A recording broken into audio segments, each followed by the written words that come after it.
You're listening to a download from the BBC. This is From Our Own Correspondent. You can hear the version of the programme we make for the BBC World Service by visiting our site at BBC Online. But here's the latest edition broadcast on BBC Radio 4 and introduced by Kate Adie. Today, the Indian suburb where 5 children have been snatched in a month. A radical city plan in Kenya. Could IT bring Africa the sort of changes seen in Europe's industrial revolution? What's rail travel in China like these days? 16 hours on the all-night train to Wuhan gives us ample time for reflection. And you don't need to look like your granny. Advice for our correspondent in New York on how to become an anchor on American television. In the Welsh town of Machynlleth, the search continues this morning for the missing 5-year-old April Jones. A local man has appeared in court charged with abduction and murder. Child abduction cases, at least those not involving parents, are relatively rare in this country. Many more children are, for example, abducted in India, where, according to one estimate, at least 200,000 are snatched every year. Anu Anand in Delhi says hundreds of criminal gangs are said to be involved in selling babies and children to childless couples, while other youngsters are sexually exploited or forced to work as slave labour. It was April the 21st, 2010, a Wednesday. It was 7:30. A large Hindu prayer meeting was in full swing. Hundreds of people had gathered under a vast multicolored tent held fast by lengths of knobbly bamboo. Speakers blared as the faithful sang. Babies slept through the noise fanned by their mothers. 6-year-old Kajol could hear the singing from her family's tiny rented room just down the road.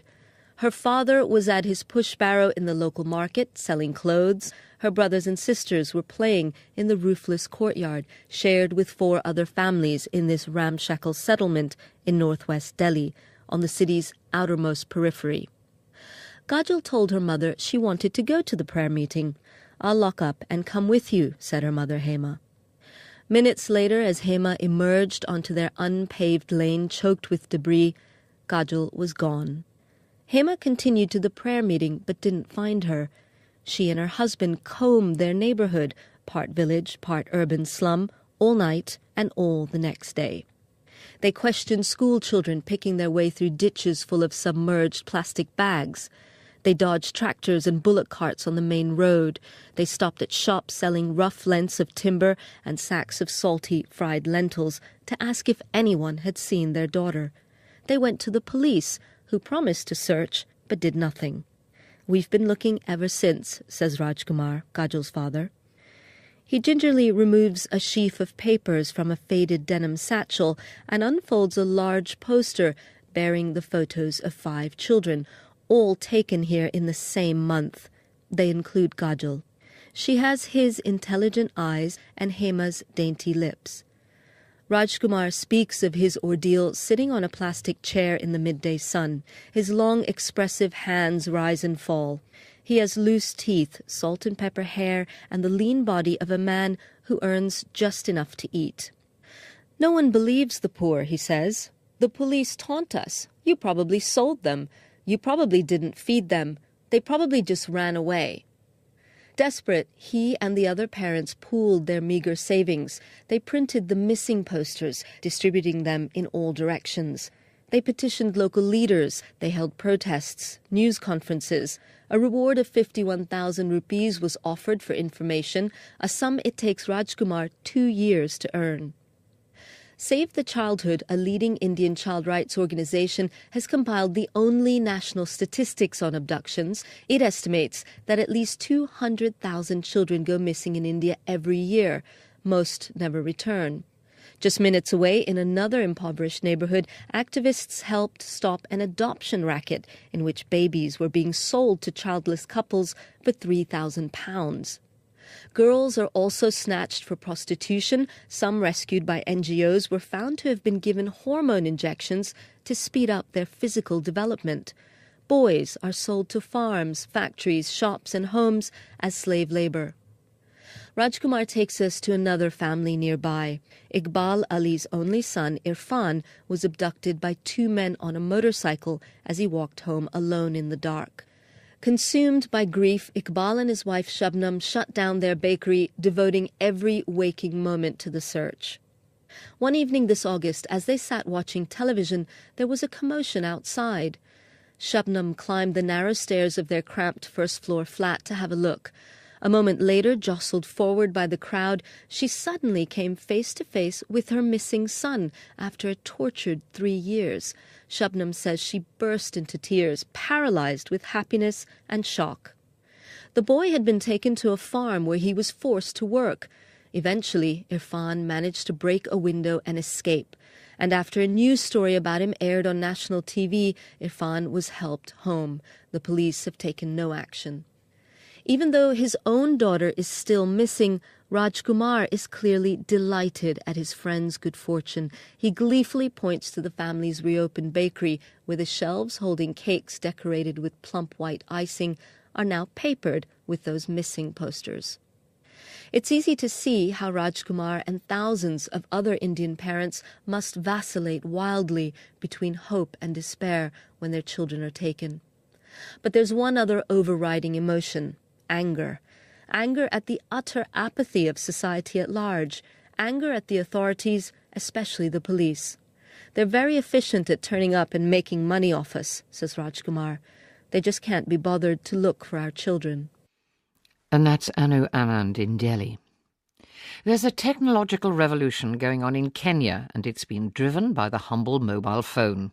In a country where barely a third of the population has access to the internet, it seems the mobile is helping people in all sorts of unexpected ways. Farmers are using it to help them grow and market their crops more efficiently, while city dwellers are finding it helpful in the fight against corruption. But some have bigger plans for information technology. Gabriel Gatehouse in Nairobi has been to meet a man who believes that IT can bring Africa the sort of huge changes seen in Europe during the Industrial Revolution of 200 years ago. Bitange Ndemo is a man with a vision, and in his office on the 10th floor of a soaring Nairobi tower block, he's got a scale model to help him explain it.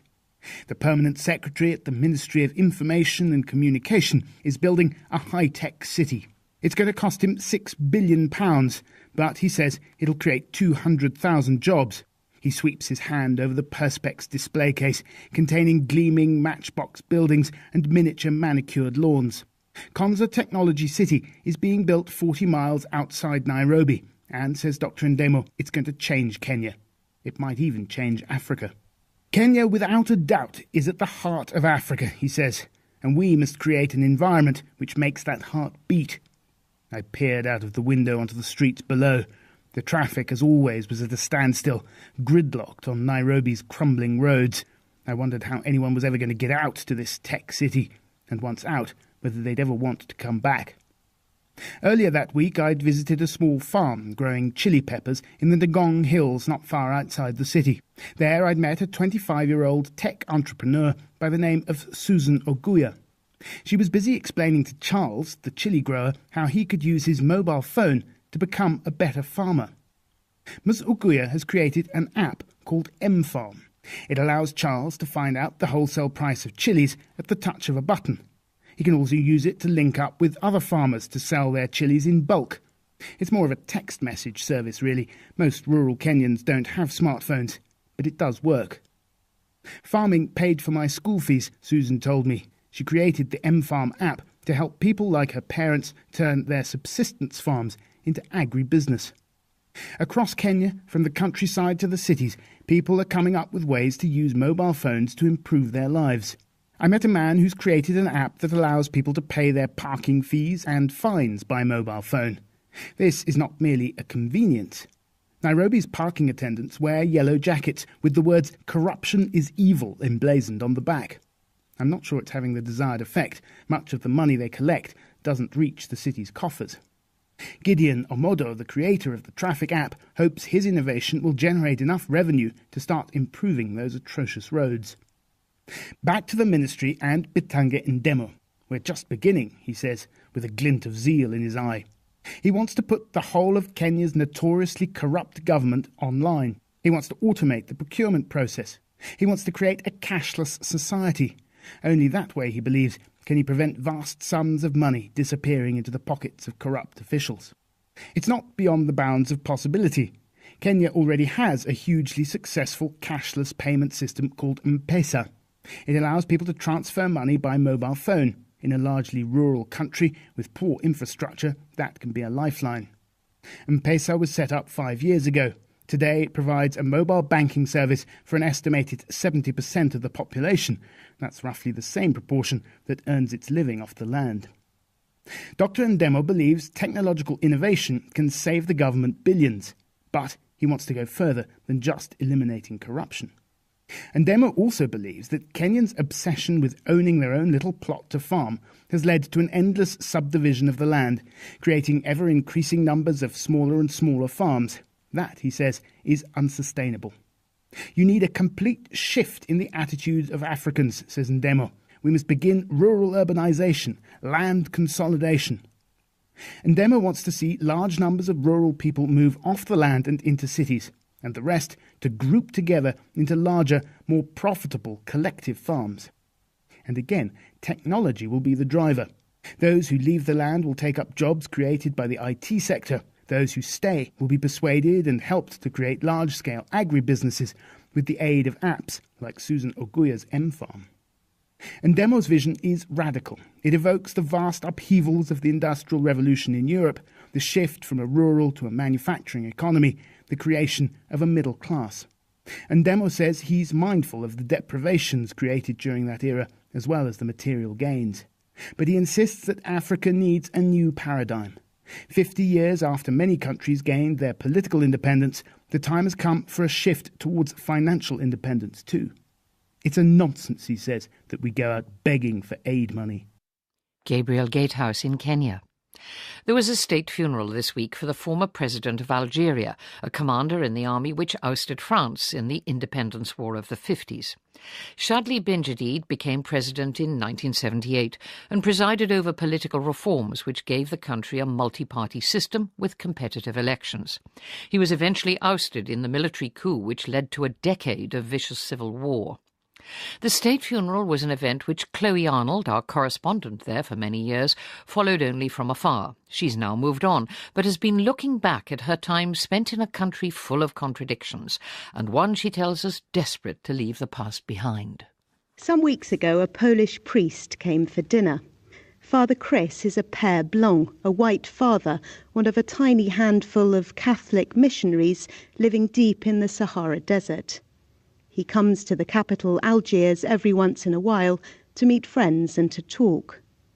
How had the last year been in the oasis town of Gardiya, we asked him, as we tucked into our Chinese takeaway. It was nice to take a break from couscous, he admitted. Things were good, he said. People were kind. Sometimes they'd come into his tiny mission to drink tea and chat. But last Christmas had been tricky because of Sister Colette. Sister Colette lived in Adrar, even deeper in the desert, with a clutch of other nuns. On Christmas Eve, Father Chris had travelled the 600 kilometres south to take Mass at the monastery there. He'd spent a happy week in the company of the sisters, and on New Year's Eve he'd said his farewells. Sister Colette, a sprightly woman in her 70s, accompanied him to the bus, even insisting on carrying his bag, though she was a little under the weather. Half a day later, Father Chris reached home and received a telephone call. Sister Colette had passed away that very morning. Immediately, her fellow nuns had set about finding a coffin and making preparations to transport the body to the Catholic cemetery in Gardiya. But Muslims aren't buried in coffins, and it took some time before they found a carpenter who could put one together. It took even longer to track down the right sort of nails to pin down the coffin lid. There were further delays when the ambulance carrying the coffin, it was the only vehicle suitable for the job, was forced to return to Adrar after they discovered they'd been given the wrong body. Then, the next day, the carpenter said he wanted the coffin back because he needed the wood. Father Chris said he hadn't known whether to laugh or cry. They managed to negotiate the cost of keeping the coffin and the nails, and there was more waiting as they prepared the extensive paperwork to bury a foreign national in Algerian soil. Sister Colette was French. She's now peacefully buried in Gardiya, her death as colourful as her life must have been. For me, the story encapsulates all the contradictions about Algeria today. The staggering bureaucracy. To go for a swim, you must provide a clean bill of health, a blood group certificate and your passport, all translated into Arabic and signed and stamped by the mayor, and 8 photographs. But it also shows that with a bit of ingenuity and improvisation, you can get most things done. It's a country where 16 years ago, at the height of a bloody civil war, 7 Cistercian monks were murdered, allegedly by Islamist militants, in the town of Tiberine. But it's also the place where 2 years ago the Basilica of Notre Dame d'Afrique reopened decades after it had slipped into disrepair. The words above the altar read, "Pray for us, Our Lady of Africa, and for all the Muslims." It's a country that missed out on the Arab Spring. That civil war, in some ways the precursor to the region's unrest, has left a population traumatised by violence. But it's a nation yearning for change. The leaders, now in their 70s, have been around since Algeria won independence from France 50 years ago. It's a nation stuck in the past. Children still write on slates with chalk at school, and banks use a creaky pneumatic system to move money around the building. But it's a country pushing the boundaries. A recent parliamentary election saw the highest number of women MPs win seats of anywhere in the Arab world. So many, they had to build new bathrooms overnight. Previously, there'd been just 1 cubicle for women in the whole of the parliament building. And it's a country in search of an identity. Arabic's the official language, but a generation of Algerians who were educated under French colonial rule can't read it or write it. Newspapers, books and television broadcasts are in classical Arabic, a language most people struggle to speak. Instead, they use an improvised version of Arabic, rich in French, Spanish and Berber, the language of the small non-Arab community living to the east of the capital. Father Chris gets up to leave. He has a bus back to Gardiya early the next morning. It's a long journey, he says, but it gives him time to mull over the contrasts and paradoxes of this vast, enigmatic nation. That's Chloe Arnold, no longer in Algiers, now setting up in Warsaw. The Chinese have been getting back to work after their mid-autumn festival holiday. Huge numbers of visitors were reported at major tourist sites. One newspaper photo showing crowds stretching to the horizon at the Great Wall near Beijing was captioned, "The Great Queue of China." The 8-day public holiday also saw millions taking to the railways to visit relatives up and down the country. Our Angus Foster boarded a train to see for himself how much China's rail network has benefited from the country's economic transformation. 16 hours sat bolt upright on a train gives you a bit of time to reflect on how much a country has changed. It had started to go wrong when I got to the ticket booth in China's capital Beijing and found a queue snaking around the corner. It was the lead-up to the mid-autumn holiday, and half the city was headed for distant homes. When I asked for a ticket to Wuhan, an all-night journey south, the young salesgirl snorted her derision. Tickets were sold out for the next 3 days. "Yingzuo," she said, and looked up as if throwing down a challenge. China's nominally classless Communist Party splits its trains into 4 classes, from the relative comfort of a 4-bunk cabin to the most basic and cheapest Yingzuo, or hard seat. When I first travelled Yingzuo in 1986 as a student, it was like being initiated into Chinese peasantry. Chickens and goats swung upside down from luggage racks. Once all the bone-breaking wooden seats and standing room were packed, more people clambered through open windows, pulling bags and bundled children behind. The ends of each carriage were invisible through cheap cigarette smoke. 25 years later, was I ready for that challenge? After all, I could have flown to Wuhan. But the chance of regaining a glimpse of the past spurred me to hand over my money. China's rail network, like the country, has been transformed by its economic rise. New lines have been added every year. Steam locomotives have been replaced by diesel and electric engines. Most ambitiously, China assembled the world's longest high-speed rail network, buying technology from Germany and Japan and building specialised lines which now levitate above the sprawling suburbs and squeezed agricultural land between its major cities. But then an accident in the eastern city of Wenzhou in 2011 punctured all that ambition. 2 high-speed trains collided, several carriages derailed. Official reports said 40 people died. An attempted government cover-up compounded the loss of trust. The crash was eventually blamed on signalling equipment, which was China's own technology. For many Chinese, the accident seemed to confirm what they had long suspected, that the country was developing too fast, cutting corners to catch up with the world, whatever the risks. Almost overnight, the sleek-nosed white trains, which had swept aside concerns about their cost, rationale, or environmental impact, became symbols of new doubts about the very model of China's development. More than a year after the accident, when I told friends in Beijing I was going to Wuhan by train, some asked if I wasn't worried about the risk. I arrived at Beijing West Station during Friday evening rush hour, herded through waiting rooms to a platform long enough for 30 carriages. Each had its own attendant, and mine studied my foreign face and tickets suspiciously, as they always had before. But that was one of the few things that were familiar. Inside the train, a different world unfolded. This wasn't one of the speedy news services. Mine was an all-stations rattler. But even so, there were no goats or chickens. People were packed into every corner, but no one boarded through the windows. These had been sealed and air conditioning installed. The hard seats of Yingzuo were no longer hard, upholstered now with blue covers. Even the air smelled moderately clean, as each carriage's many smokers dutifully headed for a smoking area near the lavatory. There were not many peasants aboard. In my cubicle of 6 seats, all 5 fellow passengers had mobile phones with internet access. 2 had laptops and watched subtitled Hollywood action movies at full volume.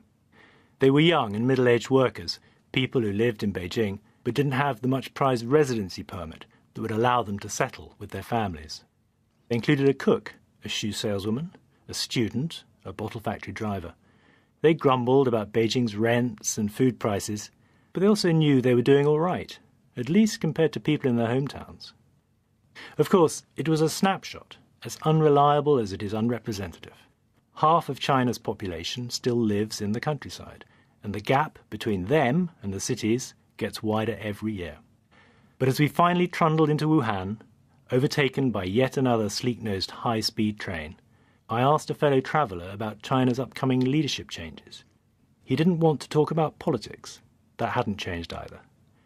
But he said whatever happened in the coming years, and of course there would be setbacks, he was optimistic about his own and China's future. That's Angus Foster. You may have heard our man at the Venezuelan election the other day deciding an old green T-shirt was the most appropriate item to wear out reporting on the campaign trail. OK, there may have been mitigating circumstances. After all, you've got to be careful what colour you wear reporting politics in Venezuela. But the nostalgics among you may still have been heard muttering, what was wrong with the old suit and tie? Truth is, correspondents have never had a reputation as snappy dressers. Now, television newsreaders, that's a different business. The BBC's Laura Trevelyan in New York has just moved from reporting the news to anchoring it, and it's meant a full-scale American-style makeover. "So you're an anchor now," said my American friends, admiring, yet rather puzzled. "Are you going to look like an anchor when you're reading the news?" they asked, somewhat doubtfully. It was at this moment that I resolved to send myself to anchor school, American style. The cult of the anchor is central to American TV news and goes back to the earliest days of broadcasting in this country. The unflappable, reassuring, well-dressed figure who comes into your home and tells you what's going on is an important part of your life.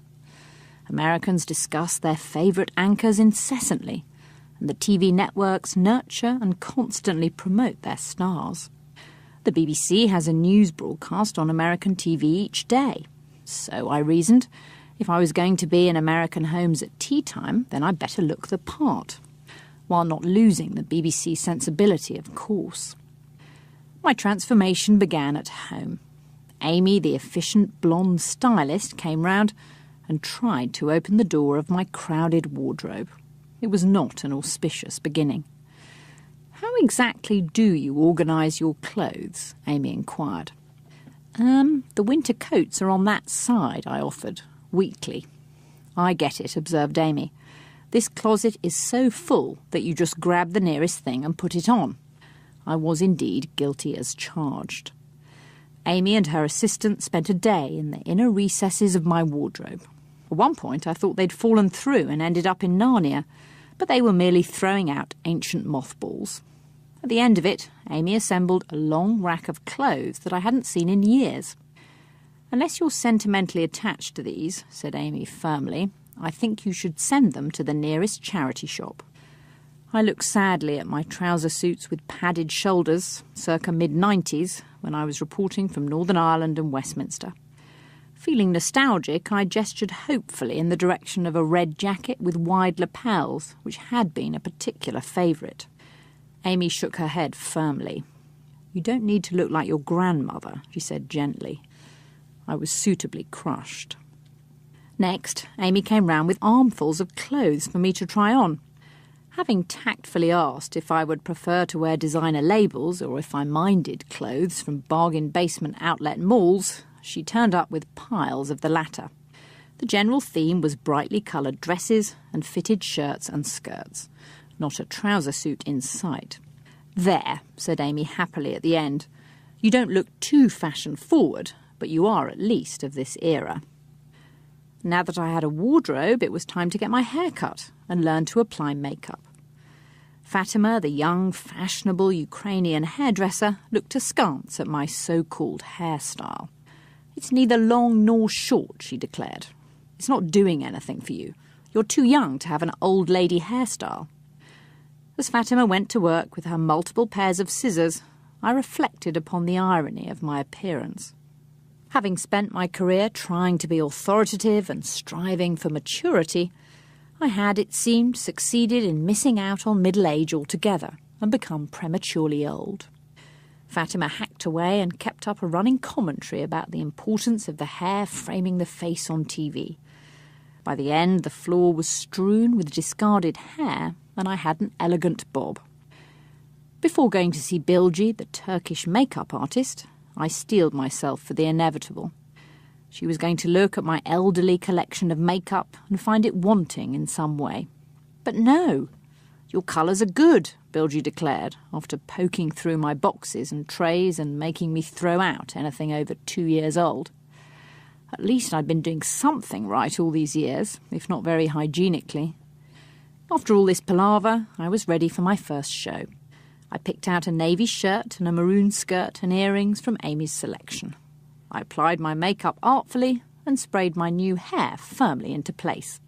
My friends loyally watched my first show. I waited anxiously for their verdict and was relieved to receive that all-American seal of approval. "Laura, you were awesome," they chorused. A thoroughly transformed Laura Trevelyan, no padded shoulders in sight, bringing this edition to a close. I'll be here again on Saturday morning with more from our own correspondents around the world. Do join us. Goodbye. Urban slum all night and all the next day.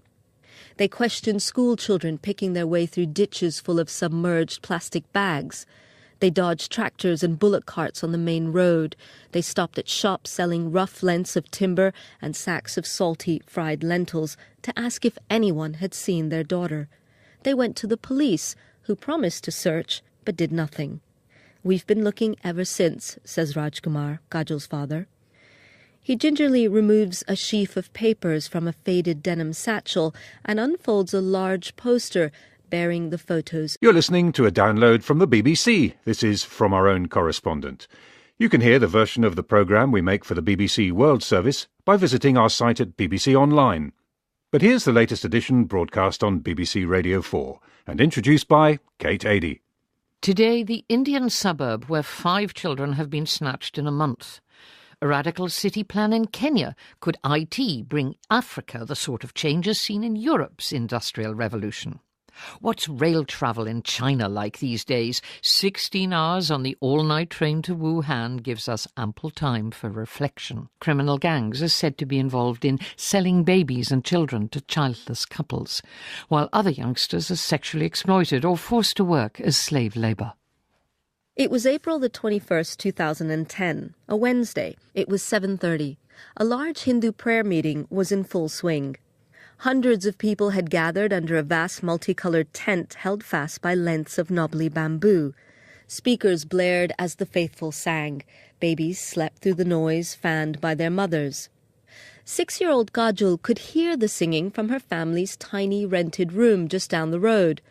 Her father was at his push barrow in the local market selling clothes. Her brothers and sisters were playing in the roofless courtyard shared with 4 other families in this ramshackle settlement in northwest Delhi, on the city's outermost periphery. Kajol told her mother she wanted to go to the prayer meeting. "I'll lock up and come with you," said her mother Hema. Minutes later, as Hema emerged onto their unpaved lane choked with debris, Kajol was gone. Hema continued to the prayer meeting but didn't find her. She and her husband combed their neighborhood, part village, part... And you don't need to look like your granny. Advice for our correspondent in New York on how to become an anchor on American television. In the Welsh town of Machynlleth, the search continues this morning for the missing 5-year-old April Jones. A local man has appeared in court charged with abduction and murder. Child abduction cases, at least those not involving parents, are relatively rare in this country. Many more children are, for example, abducted in India, where, according to one estimate, at least 200,000 are snatched every year. Anu Anand in Delhi says hundreds of